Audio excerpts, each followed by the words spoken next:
الحمد لله وكفى وسلام على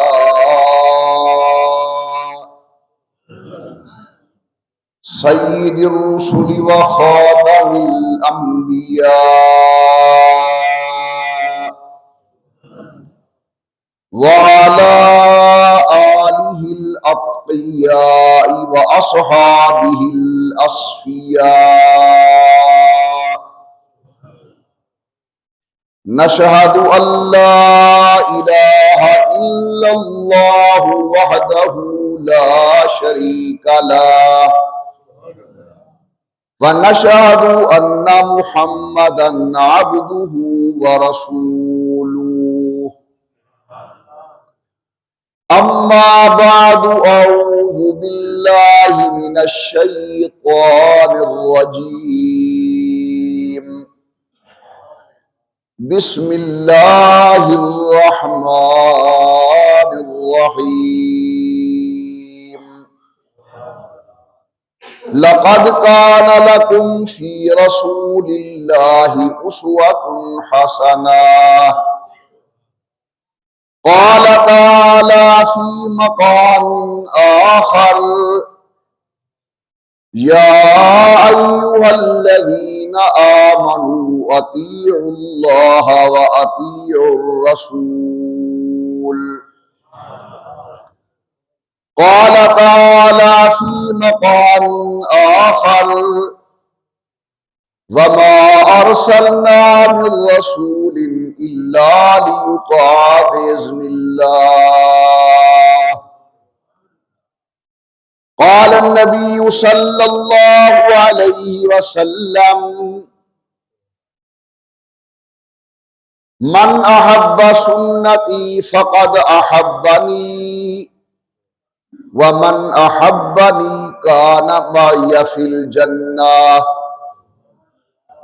قال النبي صلى الله عليه وسلم: عليكم بسنتي وسنة الخلفاء الراشدين المهديين.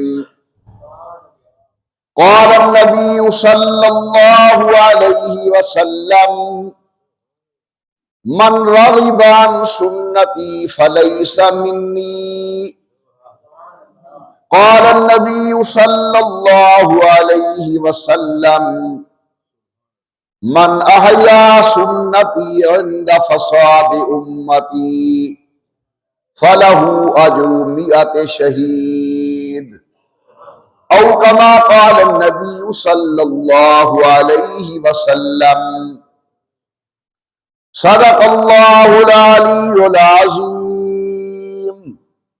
وصدق رسوله النبي الكريم، ونحن على ذلك لمن الشاهدين والشاكرين، والحمد لله رب العالمين. إن الطياري الصبا يوما إلى أرض الحرم. إن الطياري الصبا يوما إلى أرض الحرم. بلغ سلامي روضة فيها النبي المحترم. ما إن مدحت محمدا بمقالتي لكن مدحت مقالتي بمحمدي. اللهم صل على محمد وعلى آل محمد كما صليت على إبراهيم وعلى آل إبراهيم إنك حميد مجيد. اللهم بارك على محمد وعلى آل محمد كما باركت على إبراهيم وعلى آل إبراهيم إنك حميد مجيد. نہایت ہی قابل قدر شرکائے اجتماع میری محترمہ موقرہ اور مؤدبہ اسلامی مائی اور بہنوں، آپ حضرات کے سامنے قرآن کریم کے 3 مقامات مقدسہ سے تلاوت کی ہے، جن میں اللہ رب العزت نے انبیاء علیہم السلام اور بالخصوص سید الکائنات امام الانبیاء سرکار دو عالم کی اتباع اور تابعداری کا حکم دیا ہے۔ ان 4 احادیث طیبہ وہ تلاوت کی گئی جن میں امام الانبیاء سرکار دو عالم صلی اللہ علیہ وسلم نے اپنی سنت پر عمل کرنے کی مختلف انداز میں تلقین کی۔ اس سے قبل کہ میں اصل بحث شروع کروں، آپ حضرات سنت اور حدیث کے درمیان فرق ذہن نشین کر لیں تاکہ آنے والی باتیں اچھی طرح سمجھ آ سکیں۔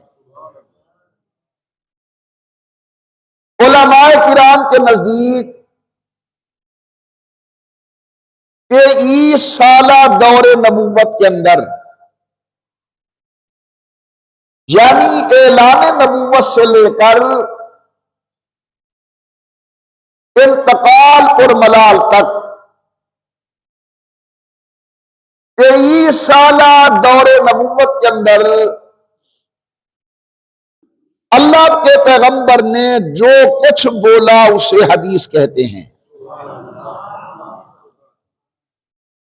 23 سالہ دور نبوت کے اندر حضرت پاک نے جو کیا عمل اسے حدیث کہتے ہیں، اور 23 سالہ دور نبوت کے اندر کسی دیندار مسلمان نے حضرت کے سامنے کوئی عمل کیا یا بات کہی اور حضور سن کر خاموش رہے، اسے بھی حدیث کہتے ہیں۔ علماء اپنی زبان میں کہتے ہیں کہ حدیث نام ہے اقوال پیغمبر کا، حدیث نام ہے افعال پیغمبر کا، اور حدیث نام ہے تقریر پیغمبر کا۔ جو کچھ بولا حدیث، جو عمل کیا حدیث، ایماندار کی کسی بات یا عمل پہ خاموش رہے تو اسے بھی حدیث کہتے ہیں۔ اور ایک دوسرا لفظ بولا جاتا ہے سنت۔ سنت نام ہے حضور اکرم کے دائمی عمل کا، جسے حضور نے کیا اور ہمیشہ کرتے رہے، اور پھر وہ عمل آگے خلفائے راشدین نے کیا، وہ عمل مہاجرین و انصار نے اپنایا، اس عمل پر حضور اکرم کے صحابہ نے بھی عمل کیا، اسے سنت کہتے ہیں۔ حضور نے ایک عمل کیا چھوڑ دیا، ہم اسے حدیث ضرور کہیں گے کیونکہ حضور کا عمل ہے، لیکن سنت نہیں کہیں گے کیونکہ دائمی عمل نہیں۔ میری بات سمجھ آ رہی ہے؟ رسول اللہ 16 مہینے یا 17 مہینے صحیح بخاری کی روایت ہے بیت المقدس کی طرح منہ کر کے نماز پڑھتے رہے، لیکن پھر اللہ کے پیغمبر نے بیت المقدس سے منہ موڑ کر کعبۃ اللہ کی طرح منہ کر کے نماز پڑھی اور آخر وقت تک پڑھتے رہے، تو اب بیت المقدس کی طرح منہ کرنے کے عمل کو کیا کہیں گے؟ بولو، جسے سمجھ آ گئی ہے؟ اور بیت اللہ کی طرح منہ کر کے نماز پڑھنے کو کیا کہیں گے؟ ایک عرصے تک یہ چلتا رہا کہ حضرت نماز پڑھ رہے ہیں، آنے والے نے سلام کیا، حضرت پاک نے سلام کا جواب دیا۔ پھر ایک موڑ ایسا آیا، آنے والے آئے، حضرت نے سلام کا جواب نہ دیا،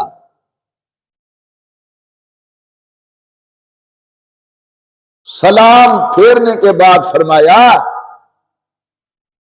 جس کی تعبیر میں کر رہا ہوں کہ پہلے اجازت تھی، اب نماز میں بولنے کی اجازت نہیں ہے، اور پھر آخری وقت تک نماز اس انداز میں پڑھتے رہے کہ حضور نماز کے اندر دنیاوی بات نہیں کرتے تھے، سلام کا جواب نہیں دیتے تھے، تو نماز میں بات کرنے کو ہم کیا کہیں گے؟ اور خاموش رہنے کو کیا کہیں گے؟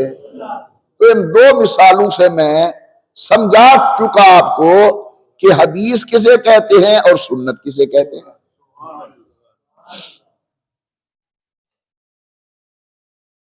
لَكُلِّ فَنٍ رِجَالٌ، اللہ نے ہر فن کے لیے اہل فن پیدا کیے ہیں۔ امت میں ایک طبقہ ایسا پیدا ہوا جس نے 23 سالہ دور نبوت کی ایک ایک بات کو محفوظ کیا، ایک ایک عمل کو محفوظ کیا، چلنے پھرنے کو محفوظ کیا، ایک ایک بول اور قول کو محفوظ کیا۔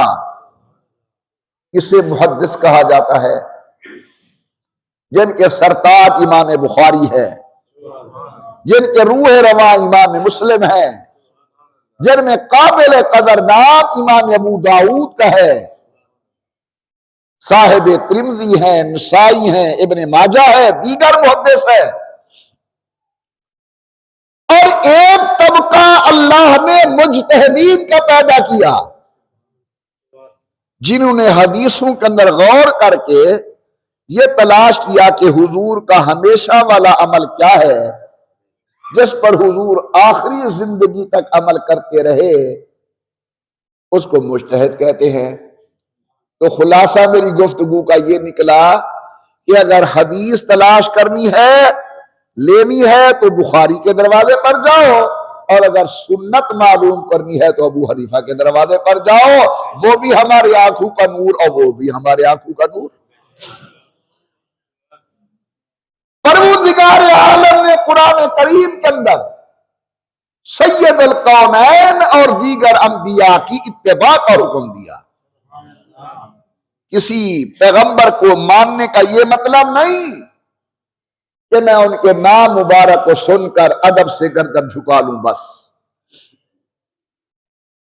یہ معنی ہرگز نہیں کہ پیغمبر کا نام مبارک آئے یا ان کا سالانہ میلاد مبارک کا موقع آئے میں جلسہ کرا کے اپنے عہدے سے عہدہ برا ہو گیا ہوں، نہیں۔ قرآن کہتے ہیں وَمَا أَرْسَلْنَا مِن رَسُولٍ إِلَّا لِيُطَاعَ بِإِذْنِ اللَّهِ، رسول اس لیے آتے ہیں کہ تم رسول کی تابعداری کرو، تمہارا چلنا پھرنا، اٹھنا بیٹھنا، کھانا پینا، شادی غمی، نشست و برخاست، عقائد و اعمال، تمہارے معاملات، تمہاری معاشرت، تمہاری طرز زندگی میرے پیغمبر کی شریعت کے تابع ہونی چاہیے۔ یہ ہے پیغمبر کو ماننے کا مقصد۔ آپ سبحان اللہ کہیں، میں قرآن شروع کروں ذرا ذوق سے۔ پروردگار عالم نے فرمایا وَمَا أَرْسَلْنَا مِن رَّسُولٍ، الا لیطاع باذن اللہ۔ ہم نے جناب آدم سے لے کر سید ولد آدم تک علیہم الصلاۃ و تسلیمات جتنی پیغمبر اور رسول بھیجے، ہر نبی کی بعثت کا مقصد یہ ہے کہ پیغمبر کی تابع داری کرو۔ جو جناب موسیٰ علیہ السلام کے کلمہ پڑھنے والے ہیں ان پر جناب موسیٰ کی تابع داری واجب، جو جناب عیسیٰ کا کلمہ پڑھنے والے ہیں ان پر جناب عیسیٰ کی تابع داری واجب، اور جو سید الکونین کا کلمہ پڑھنے والے ہیں ان پر امام الانبیاء کی تابع داری واجب۔ حدیث پاک کا مفہوم ہے، سید الکونین تشریف فرما ہے حضرت امیر عمر رضی اللہ تعالی عنہ امام الانبیاء کی موجودگی کے اندر تورات کے اوراق کو بڑے غور سے پڑھ رہے ہیں۔ حضرت پاک نے پوچھا عمر کیا پڑھ رہے ہو؟ اللہ کے نبی تورات پڑھ رہا ہوں۔ بس یہ کہنے کے بعد عرض کرنے کے بعد دوبارہ پڑھنا شروع کر دیا۔ ادھر بیٹھا تھا رازدار نبوت، واقف اسرار نبوت، کاشف رموزات نبوت، رمز شناس نبوت، حضرت جناب سیدنا ابو بکر صدیق امام الانبیاء کے چہرے انور کو دیکھا، رحمت کائنات کو اتنا انہماک پسند نہ آیا۔ فرمایا عمر تیرے اوپر رونے والی روئے، ذرا محمد کریم کے چہرے کو دیکھ۔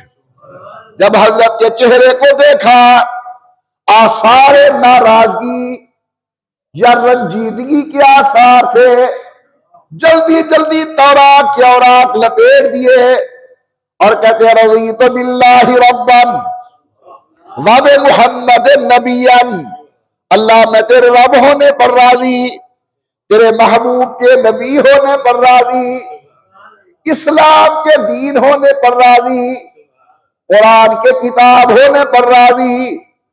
بار بار یہ جملے کہتے رہے یہاں تک کہ سید الکونین کے رخ انور پر آثار رضا ظاہر ہوئے۔ پھر فرمایا عمر کیا پڑھ رہے تھے؟ یا رسول اللہ میں تورات پڑھ رہا تھا۔ تو میں سن لے، تو تورات پڑھ رہا ہے میرے قرآن کے آنے کے بعد اتنے انہماک کے ساتھ، لو کان موسیٰ حیا ما وسعہ الا اتباعی، اگر آج دنیا کے اندر جناب موسیٰ علیہ السلام زندہ ہوتے میرے آنے کے بعد وہ بھی اپنی تورات کو چھوڑ کر میرے قرآن پر عمل کرتے، تو معلوم ہوا ہر نبی پر، ہر امت پر اپنے پیغمبر کی تابع داری لازم۔ ہمیں اللہ نے دیا دلہا کائنات، روح دو عالم، سید الکونین، خاتم الانبیاء، سید الانبیاء، امام الانبیاء۔ جب آقا آئے اب قرآن کریم کہتا ہے لقد کان لکم فی رسول اللہ اسوۃ حسنہ، او دنیا والو تمہیں کسی اور کے کنڈے کھٹکھٹانے کی کوئی ضرورت نہیں، دروازہ بجانے کی کوئی ضرورت نہیں۔ میرے پیغمبر کی زندگی کھلی کتاب ہے، عمل کرنا تمہارا کام، جنت کے دروازے کھول دینا اللہ کا کام۔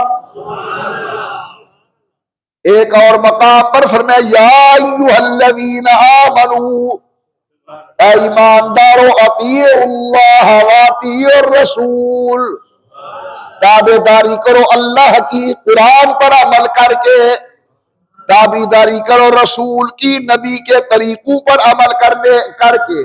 خلاصہ یہ نکلا کہ ہمارے لیے واجب ہے کہ ہم ہر معاملے کے اندر، وہ عقائد ہوں، اعمال ہوں، نماز روزہ حج زکات، والدین کی فرما برداری، ہمسائے کے حقوق،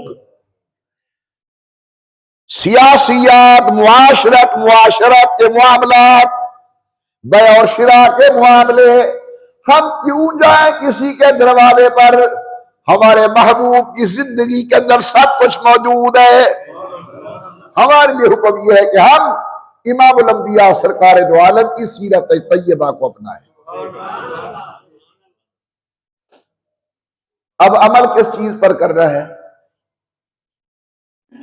بڑے ایک مشکل سے مسئلے کو میں عوامی رنگ کے اندر بیان کر رہا ہوں، یہ ہماری درسگاہ کی بات ہے۔ عمل کس چیز پر کرنا ہے؟ عمل حضور کی سنت پہ کرنا ہے۔ عمل حضور کی، میں نہیں کہتا، خود آقا کہتے ہیں، ذرا غور کریں۔ سید القومین نے فرمایا علیکم بسنتی، علیکم، اے میرے کلمہ پڑھنے والوں، تم پر واجب ہے، علیکم بسنتی وسنت الخلفاء الراشدین المہدیین، تم پر واجب ہے میری سنت پہ عمل کرو، میرے ابو بکر عمر عثمان والی کی سنت پہ عمل کرو۔ اب ان چار حدیثوں کو ذرا اچھی طرح ذہن میں رکھنا ہے۔ اگر حضور نے عمل کرنے کا حکم دیا تو سنت کے متعلق علیکم بسنتی، پہلی بات۔ اگر اللہ کے پیغمبر نے جنت میں جانے کی خوشخبری سنائی تو سنت پر عمل کرنے کی، فرمایا من احب سنتی فقد احبنی، جس نے میری سنت سے پیار کیا اس نے میرے ساتھ پیار کیا۔ اور میرے آقا فرماتے ہیں، آپ کیا آقا فرماتے ہیں، دنیا کے آقا فرماتے ہیں، وَمَنْ أَحَبَّنِي كَانَ مَعِيَ فِي الْجَنَّةِ، جو میری سنت سے پیار کرے گا جنت میں میرے ساتھ ہوگا۔ عمل کرو تو سنت پر، جنت کا پروانہ مل رہا ہے تو سنت پر، اظہار ناراضگی بھی کیا، فرمایا من رغب عن سنتی فلیس منی، جس نے میری سنت سے منہ موڑا اس کا میرے ساتھ کوئی تعلق نہیں۔ حکم سنت پر عمل کرنے کا، جنت سنت پر عمل کرنے کے سبب، ناراضگی سنت چھوڑنے کے سبب۔ ایک اور حدیث بھی سن لو، امام الانبیاء نے فرمایا من احیا سنتی عند فساد امتی فلہ اجر مئات شہید، مشکل حالات کے اندر جو آدمی میری سنت کو زندہ کرے گا اللہ اسے 100 شہید کا ثواب عطا فرمائیں گے۔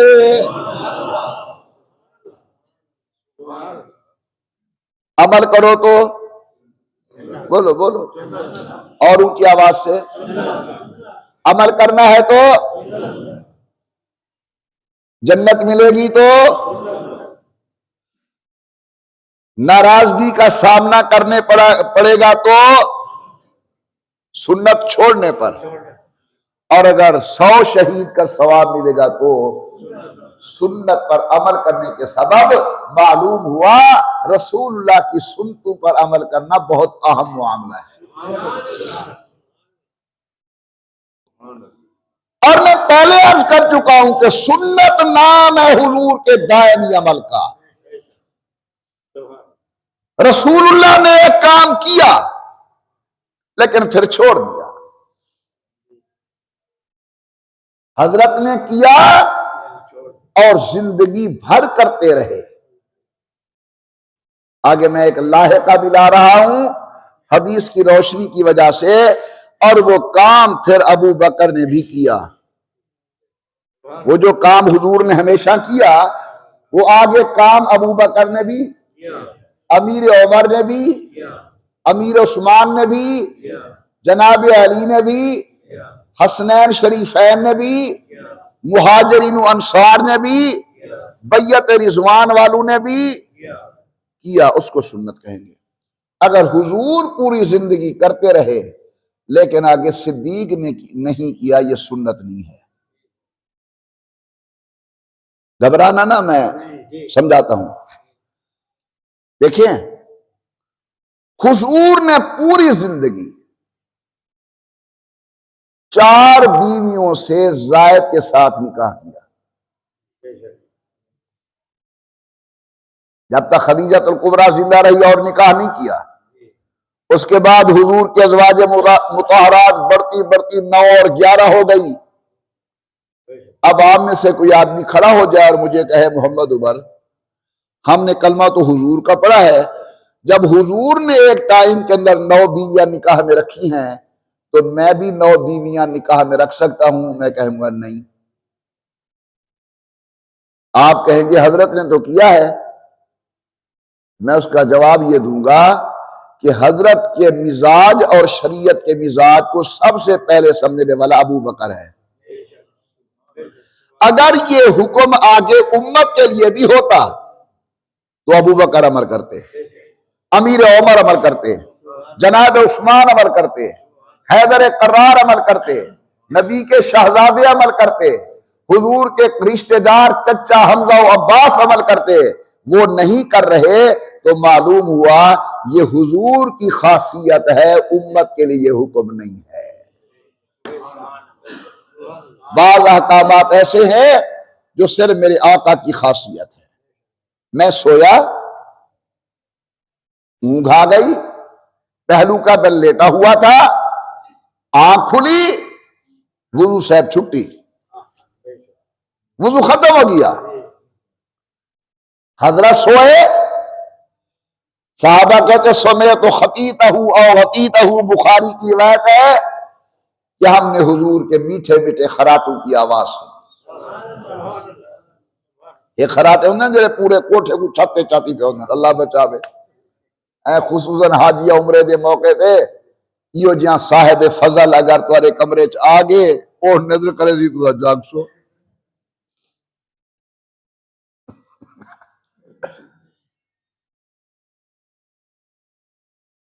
بڑے عرصے دی گال ہے، ٹائم ہی بجدا میں دے، بڑے عرصے دی گال ہے۔ اونلے بساں چل جان بڑا تھوڑیا،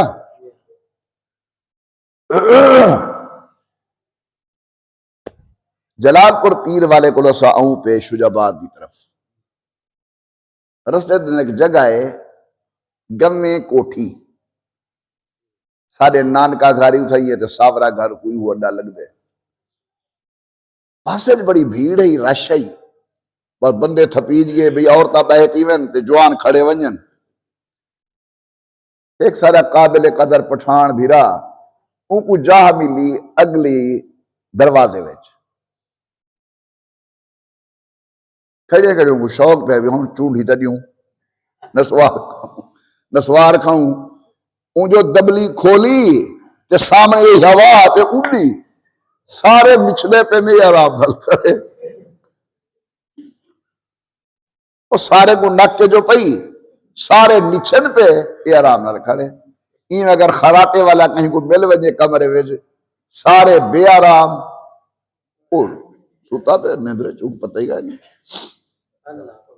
ایسا ہی اللہ رحم۔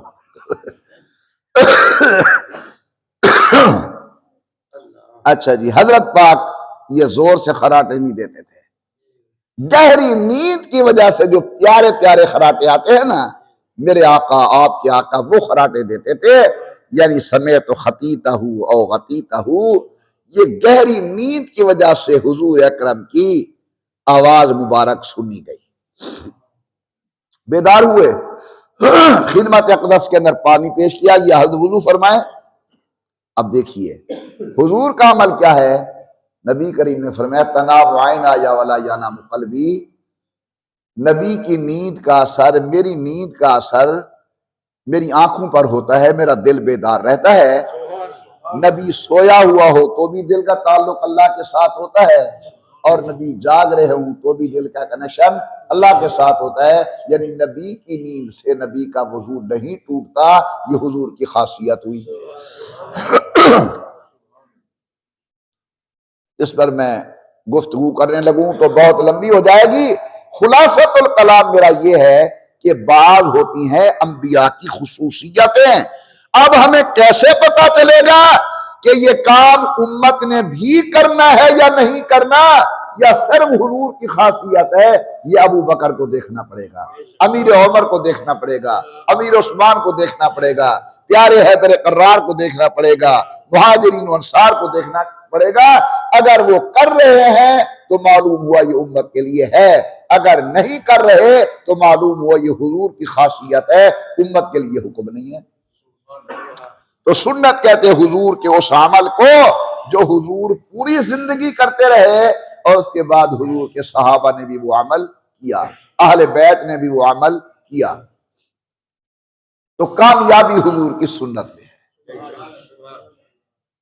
جو پہلے لوگ کامیاب ہوئے وہ حضور کی سنتوں پر عمل کی وجہ سے کامیاب ہوئے. ٹائم مختصر ہے، چاہتا یہ ہوں کہ آج کا موضوع آج ہی ختم ہو جائے. آپ نے سنا ہے کہ حضور صلی اللہ علیہ وسلم عمرہ کرنے کے لیے گئے تھے اور حدیبیہ کے مقام پر سید الکونین کو روک دیا گیا. صحابہ کرام ساتھ تھے. ان کے قاصد آنے لگے مشرکین مکہ کے کہ آپ نہ آئیں. بدیل ابن ورقہ آیا، عروہ بن مسعود آیا، سہیل آیا رضوان اللہ علیہم اجمعین، سہیل آئے رضی اللہ تعالی عنہ، یہ آئے. حضرت پاک نے انکار کر دیا. سہیل آئے، معاملات طے ہو گیا. اب حضرت نے سوچا ہمارا بھی کوئی آدمی جانا چاہیے مکہ مکرمہ، جو ان کو جا کر سمجھائے کہ ہمارے آقا لڑنے کے لیے نہیں آ رہے، صرف بیت اللہ کا طواف اور عمرہ کرنے کے لیے آ رہے ہیں. تو انتخاب ہوا جناب سیدنا عثمان غنی کا. حضرت عثمان جا رہے ہیں. حضرت نے فرمایا اکیلے نہ جاؤ، 2 آدمی جماعت ہوتے ہیں، اپنے چچا زاد بھائی کو بھی ساتھ لے جاؤ. بادرہ سمجھنے کی ہے. جس وقت مکہ قریب آیا، مکے میں داخل ہونے لگے تو حضرت جناب عثمان غنی کی چادر مبارک جو بندھی ہوئی تھی وہ سنت کے مطابق آدھی پنڈلی پر. یہ یاد رکھنا، شلوار ہو، چادر ہو، پاجامہ ہو، اسے آپ نے ٹخنے سے اوپر رکھنا ہے. یہ میرے آقا کی سنت ہے. اب امیر عثمان نے سنت پر عمل کیا ہوا ہے. جس وقت مکہ مکرمہ میں داخل ہونے لگے، امیر عثمان کے چچا زاد بھائی نے کہا کہ عثمان، ان کے معاشرے کے اندر طرز یہ ہے کہ چادر یا پائنچا شلوار کا ٹخنے سے نیچے کر کے یہ لوگ رکھتے ہیں. آپ ایسا کریں، 1 منٹ کے لیے ایسا کر لیں تاکہ وہ یہ نہ کہیں کہ یہاں سے جانے کے بعد ان کو مکے کا طرز زندگی ہی بھول گیا، یہاں کی ادائی بھول گئی. بات کر لیں گے، اس کے بعد پھر چادر ویسے باندھنا جس طرح حضرت کی سنت مبارک ہے. اب مجھ جیسا کوئی نالائق ہوتا تو کہتے بالکل ٹھیک ہے. وہ تو امیر عثمان تھا. کیا کہا؟ انہوں نے دوبارہ گزارش کی، آنکھیں مبارک سرخ ہو گئی. پھر میں بات سنو، وہ اجازت دے ان کی مرضی، نہ دے ان کی مرضی، میری بات سنے ان کی مرضی، نہ سنے ان کی مرضی. سب کچھ گوارا کر سکتا ہوں لیکن نبی کی سنت کو چھوڑنا گوارا نہیں کر سکتا. میں چادر ویسے ہی باندھوں گا جس طرح سنت ہے سید الکونین.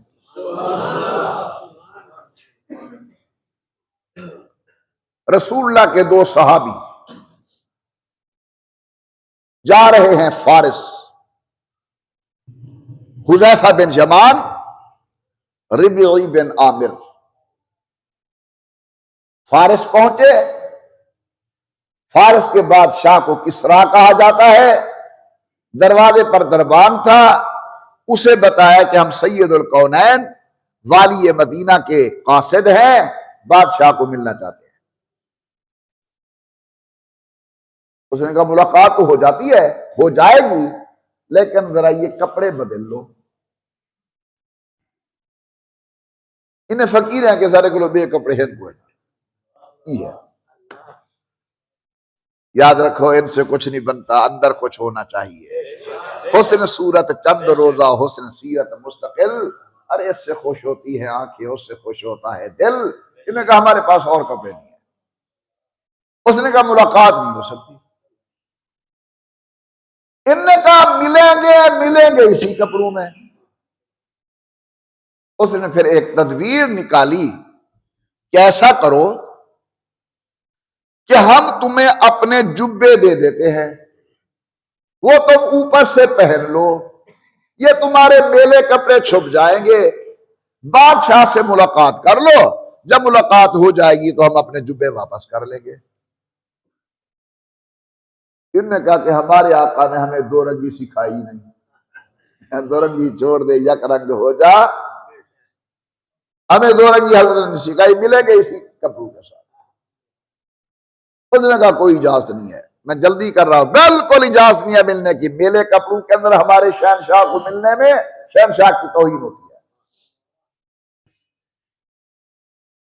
اتنے تک حضرت کے غلام نے وہ جو ہاتھ میں تلوار تھی، یہ عرب کے لوگ اپنے ساتھ رکھتے تھے جس طرح ہم سوٹی رکھتے ہیں. اس نے یوں اپنی تلوار کو ہاتھ لگایا. دربان بڑا سیاںا تھا، وہ سمجھ گیا اور کہنے لگا اچھا ذرا تلوار تو دکھا. صحابی رسول نے تلوار دکھائی تو وہ دو جگہ سے گانٹھی ہوئی تھی، دو جگہ سے گانٹھی ہوئی تھی. تعجب مسکرایا اور دیکھ کے کہنے لگا اچھا ہمارے ملک میں کھڑے ہو کر ہمیں اسی گانٹھی ہوئی تلوار کی تڑی لگا رہا ہے کہ تو نے میرے جواب پر تلوار کو ہاتھ لگایا. ہمارے ملک میں کھڑے ہو کر کسی گانٹھی ہوئی تلوار سے تڑی لگا رہا ہے. بس اس نے جملے کہے، رسول اللہ کا شیر گرجا. اس نے کہا دربان تو نے تلوار دیکھی ہے، تلوار چلانے والا ہاتھ نہیں دیکھا. اس نے کہا ہاتھ دکھاؤ. کہتے جاؤ اپنے ملک کی مضبوط ڈھال لے آؤ. وہ ڈھال لے آیا. حضرت نے پکڑا اور اللہ اکبر کر کے حملہ کیا. ڈھال دو ٹکڑے ہو گئی.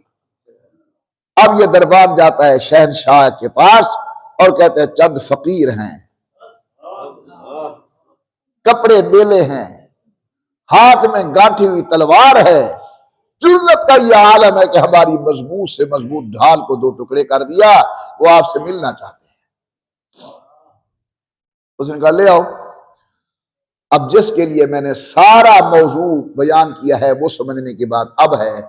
اس نے کہا پہلے دسترخوان لگاؤ، مہمان کو کھانا کھلاؤ. مطلب یہ تھا کہ ان کی طرز زندگی دیکھیں، بود و باش دیکھیں، یہ کس مزاج و فطرت کے لوگ ہیں. کھانا کھانے لگے تو قدرتاً لقمہ نیچے گر گیا.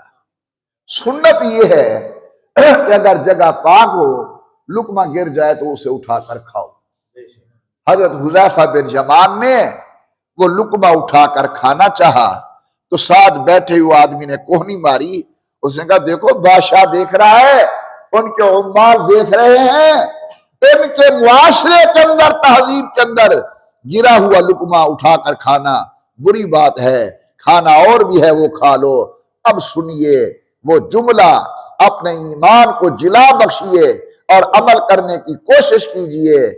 صحابی نے سن کر کہا اَأَتْرُكُ سُنَّتَ حَبِيبِي لِهَؤُلَاءِ الْحُمَقَاءِ. میں بے وقوفوں کی وجہ سے یار کی سنت کو چھوڑ دوں؟ نعرہ تکبیر، نعرہ تکبیر. عظمت محمد مصطفیٰ، مقام محمد مصطفیٰ، شان محمد مصطفیٰ، تربیت محمد مصطفیٰ، سنت محمد مصطفیٰ. حضرت جناب حذیفہ کہتے ہیں اَأَتْرُكُ سُنَّتَ حَبِيبِي لِهَؤُلَاءِ الْحُمَقَاءِ. میں پاگلوں کی وجہ سے یار کی سنت کو چھوڑ دوں؟ یہ ہے سنت پر عمل کرنا. آج ہم کیا کہتے ہیں؟ دنیا کیا کہے گی؟ وہ کہتے تھے خدا کیا کہے گا؟ ہم کہتے ہیں لوگوں کے سامنے ہمارا نام بن جائے، وہ کہتے تھے خدا کی خدمت کے اندر ہمارا نام اچھے الفاظ میں آئے۔ تو میرے محترم دوستو، میری پوری تقریر کا خلاصہ یہ ہے کہ ہمیں رسول اللہ کی سنتوں پر عمل کرنا چاہیے۔ آپ کی اور ہماری کامیابی رسول اللہ کی سنت میں ہے۔